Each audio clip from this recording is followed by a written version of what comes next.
Mr. Jordan for 5 minutes. Thank you, Mr. Chair. Chairman Powell, the Fed has two mandates, right?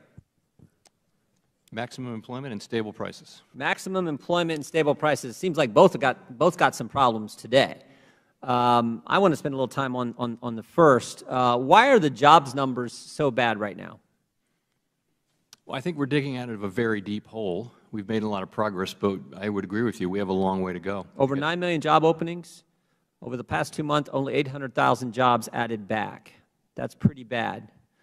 Is there a specific reason you point to as why those numbers aren't where we would, frankly, hope they would be?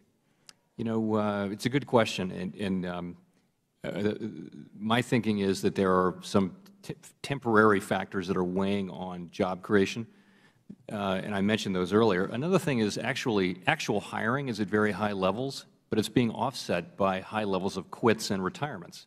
So the net, what's happening is that the net job creation has been lower, but actual hiring is high. And that's, in a sense, quits is a good thing because people are looking for jobs that they want more. Retirements are just something that happens. What about unemployment benefits? Does that factor in as well?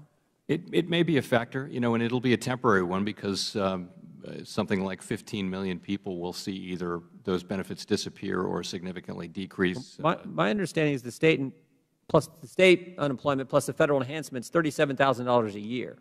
Might that discourage people from going back to work? You know, we're going to find out. We're going to find out because it's going to be gone really quickly. I think we are finding out.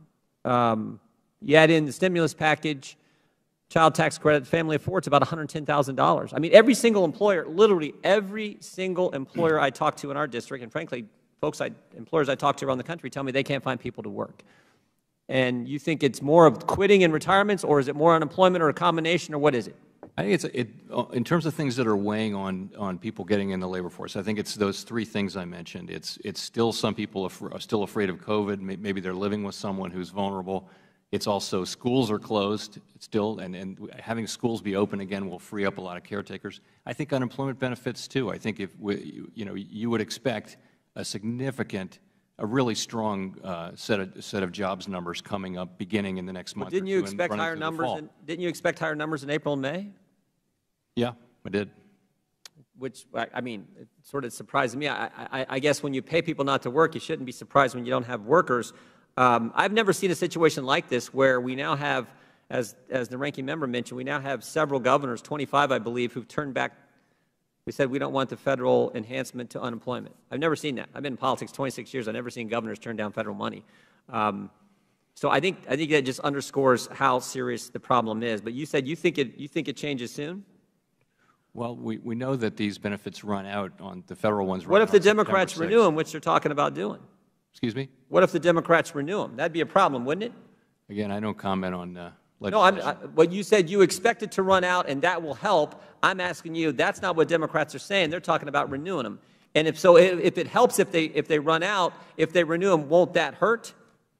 Well, these are judgments for people who stand for election. No, I'm just following your logic. You said if it runs out, that will help the employment situation. I mean, I got employers. I think we'll see strong job creation in the fall. I really do, and I think there are all these, as you point out, 9.3 million job openings, many millions of people unemployed. There seems to be some kind of a speed limit. It may just be that it's hard to match up with a new job, and people feel like they can wait a little bit longer and really shop carefully. It seems to me, Chairman, and again, I know you're not going to comment on policies, but I don't know if the Democrats are doing anything right. They kept the economy locked down. They're spending money like crazy, proposing more, I think a $6 trillion budget the White House is proposing, all causing inflation. Inflation's went up the last 4 months, continues to increase. As we said, you got two mandates at the Fed, stable employment, low inflation. We got unstable employment, we got high inflation. And now they're paying people not to work, and that may continue. And then finally, on top of all that, they're thinking about raising taxes. I mean, this is amazing to me. First, you pay people not to work, and then the folks who are working, you're going to raise their taxes, and somehow they think that's going to help our economy, when, as I said now a couple times, every single employer I talk to tells me they can't find people to work.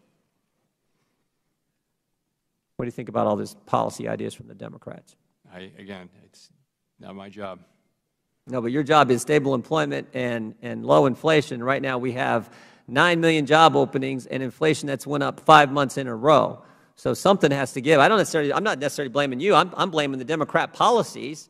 And it seems to me the idea that they're going to extend the federal enhancement makes absolutely no sense. The idea they're going to raise taxes on hardworking Americans makes absolutely no sense. And the idea they're going to spend $6 trillion also makes absolutely no sense. So as I said, it seems to me they are doing everything wrong, making your job that much harder. With that, Mr. Chairman, I yield back.